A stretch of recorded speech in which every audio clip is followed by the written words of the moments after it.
स्वागत है दोस्तों आपका आपके अपने चैनल विष्णु स्टोरीज पर। तो आज का किस्सा जो है बहुत ही ज़्यादा मनोरंजन वाला है। उम्मीद है कि आप लोगों को पसंद आएगा।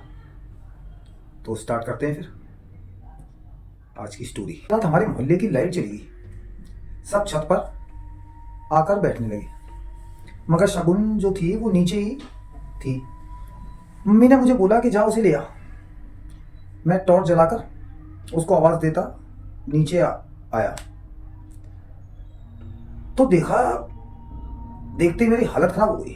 बहुत तगड़ा सा एक आदमी शगुन के सीने पे बैठा हुआ है और उसका गला दबा रहा है, और दूसरा एक मौलवी टाइप जैसा दिखने वाला उसके बाल खींच रहा है। मेरी तो भाई साहब जान हलक में आ गई। मैंने यार ये क्या मंजर है, और मैं चिल्लाकर ऊपर भागा। ये दर्दनाक जो है ना आप बीती मेरे परिवार की है। मेरा नाम शरद है, उम्र 32 साल है मेरी, और मेरी एक बड़ी बहन थी जिसका नाम शगुन था, और उसकी उम्र 2012 में 24 साल थी। हमने उसकी शादी जो थी हाथरस में, उत्तर प्रदेश में पड़ता है हाथरस, एक बहुत ही अच्छे परिवार में कर दी थी। लड़का लड़की और दोनों ही परिवार जो थे शादी से बहुत खुश थे। बड़ा खुशमिजाज सा माहौल था। शादी को हुए अभी एक डेढ़ हफ्ता ही गुजरा होगा कि मेरी बहन की तबीयत जो थी वो बिगड़ने लगी। ना जाने क्यों। दोनों परिवार जो थे इस बात से बड़े चिंतित हो गए, घबरा भी गए कि यार अभी अभी शादी हुई है और तबीयत खराब होने लगी।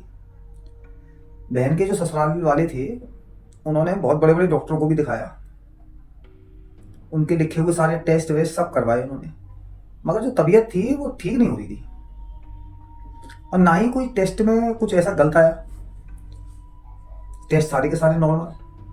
अब और ज़्यादा चिंता वाली बात हो गई कि जब सब कुछ नॉर्मल है तो फिर बंदी को हो क्या रहा है, क्या दिक्कत आ रही है।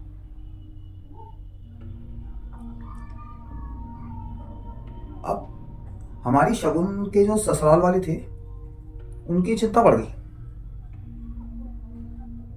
अब हम लोगों ने क्या करा, फिर झाड़ फूंक का सहारा लेना कि सोची कि अब झाड़ फूंक भी करा के देख लेते हैं। जब दवाइयों से काम नहीं चल रहा है, टेस्ट सारे के सारे नॉर्मल है, तो शायद कोई ऊपरी शक्ति वक्ति का मामला हो जाता है, तो ये भी करके देख लेते हैं। तो एक ओझा को बुलाया गया जिसने बताया कि ससुराल, बहन के ससुराल के जो ससुराल है ना, वहीं से इस लड़की के ऊपर कोई ऊपरी छाया चढ़ गया है, और आपको अपने घर में अब गृह शांति करवानी होगी। साथ में अपने घर के जो पितृ होते हैं उनकी भी पूजा करवाओ, उन्हें मनाना होगा। वो काफ़ी नाराज़ है, ये उसने बताया ओझा ने। तो जो बहन के ससुराल वाले थे उन्होंने पूजा और गृह शांति ये दोनों ही करवानी है, जिससे शगुन को एक ठीक होने लगी। वो एकदम उसे आराम पड़ गया और सब कुछ पहले जैसा सामान्य हो गया। तो कुछ दिनों बाद शगुन जब हमारे पास यानी अपने मायके आई, तो उसी दिन क्या हुआ कि पड़ोस में हमारे बराबर में ही घर में, बराबर वाले घर में ही सुबह 8 बजे ही एक 5 साल की छोटी सी बच्ची छत से गिरकर मर गई। बड़ी दुखद हादसा हो गया ये। और उसी शाम को शगुन छत से कपड़े उतारने गई जो सूख रहे थे, फिर नीचे आके सबको घूर कर देखने लगी और जमीन पर दोनों पैर पसार के बैठ गई। बड़ा अजीब सा उसका बिहेवियर हो गया। हम सब चौंक गए और उसको उठाने लगे, तो वो तुतला के आवाज में हम सबसे लड़ने लगी, जैसे बच्चे तुतलाते हैं ना, सेम ऐसी वो तुतलाने लगी और हम लोगों से सबसे लड़ने लगी और छोटी बच्ची की तरह रोने लगी। ये सब देख के भाई साहब हम सब डर गए। हमने कहा ये यार बहनचोद कौन सा नया नाटक हो गया,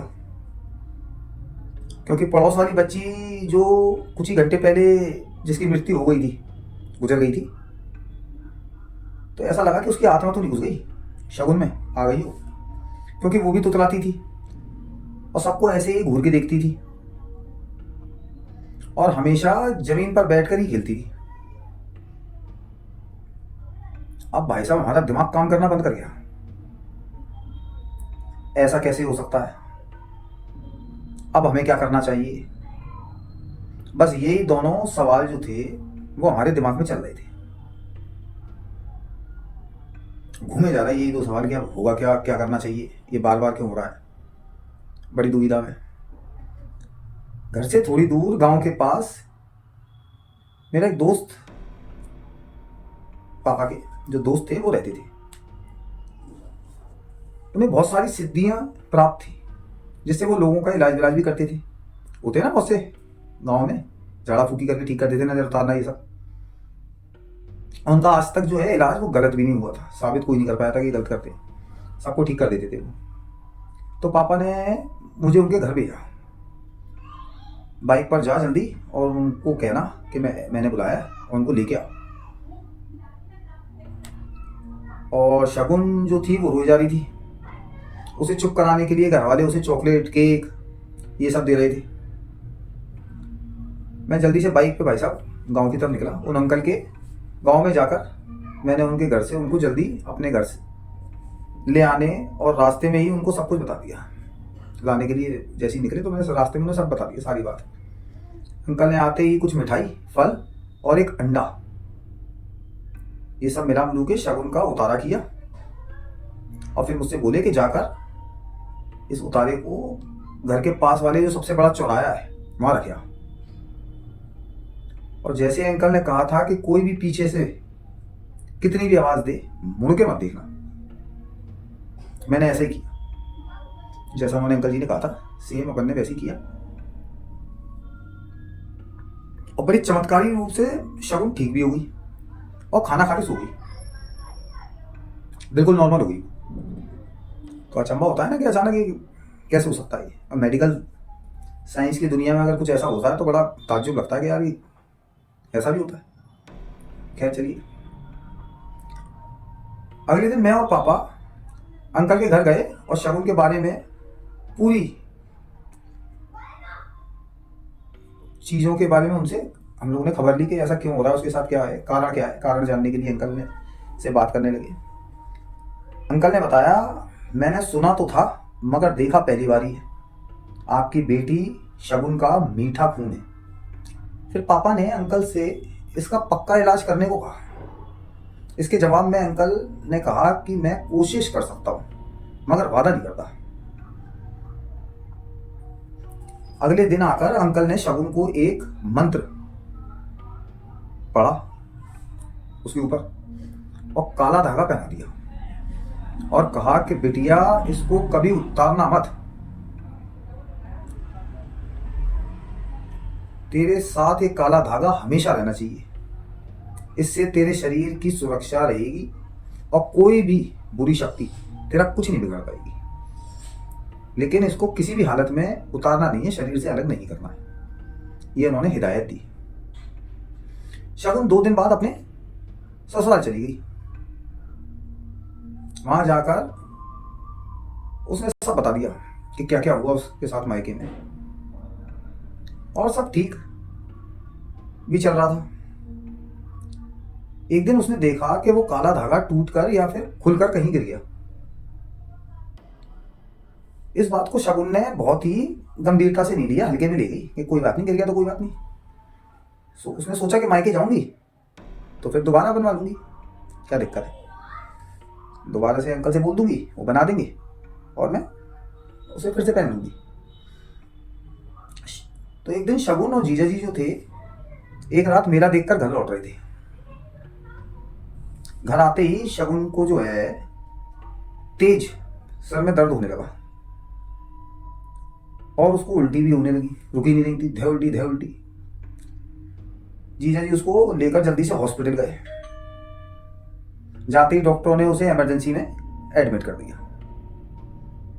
और उसको ग्लूकोज ड्रिप चढ़ाने लगे। रात भर हॉस्पिटल में रखने के बाद सुबह डॉक्टरों ने उसको डिस्चार्ज कर दिया कि अब ये ठीक है, अभी आप इसे घर ले जा सकते हो। तो वो लोग उसको लेके और अपने घर आ गए कि चलो अब ठीक है, दवाई वही हुई। फिर क्या हुआ कि जीजा जी ने शगुन को घर ले आए और घर आते ही शगुन ने चिल्लाना शुरू कर दिया, चीख पुकार मचा दी भाई साहब उसने। खूब जोर जोर से चिल्लाए, अपने सर के बालों को नोचना और उखाड़ने लगी और बालों को तोड़ तोड़ कर जमीन पर बालों का ढेर लगा दिया उसने। भाई साहब, बड़ा भयानक वाला सीन। और बहन में इतनी ताकत पता नहीं कहां से आ गई। उसके पति, दो देवर और सास उसे काबू कर रही, लेकिन वो भाई साहब किसी के भी काबू में नहीं आ रही। बहुत प्रचंड वाली ताकत उसके अंदर, पता नहीं जाने कहां से आ गई।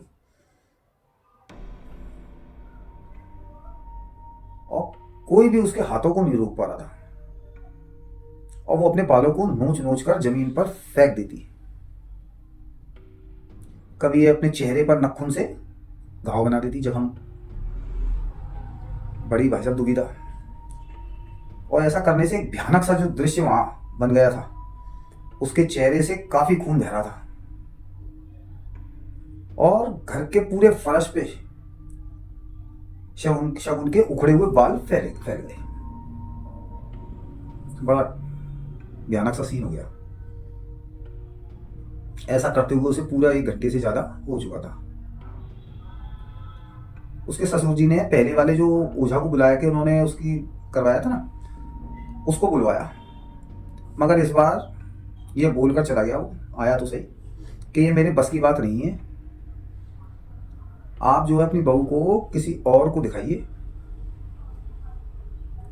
जो कि ज्यादा ताकतवर हो या जिसपे ज्यादा सिद्धि हो। मैंने अगर इसका इलाज करने की कोशिश करी तो मैं ही मर जाऊंगा। ससुर जी ने फिर अपने किसी रिश्तेदार को फोन करके जल्दी से आने को कहा। और वो बहुत एक पहुंचा हुआ बड़ा भगत था, तो उसने आते ही घर के देवता होते हैं ना, पितृदेवता और कुलदेवी का प्रसाद चढ़वा दिया, जिससे शगुन को थोड़ी सी राहत मिल गई। मगर फिर अगले दिन उसने उससे भी ज्यादा उत्पात मचा दिया, हंगामा खड़ा कर दिया और ज्यादा ड्रामा पेल दिया। भगत आया और उसका इलाज करने लगा, जिससे शगुन हंसने लगी और भगत से बोली कि तू जिंदा रहना चाहता है तो यहां से भाग जा, इसको तो मैं लेकर जाऊंगी, साथ में तेरा नंबर ना लग जाए। मगर वो भगत वहां से भागा नहीं। उसने अपना काम पूरा किया और कहा, इसमें एक नहीं 2 शैतानी आत्माएं हैं।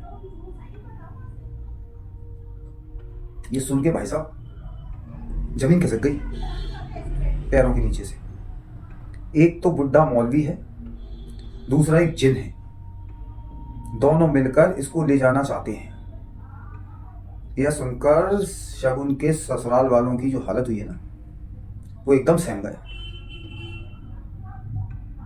और आगे क्या होगा ये पूछने लगे।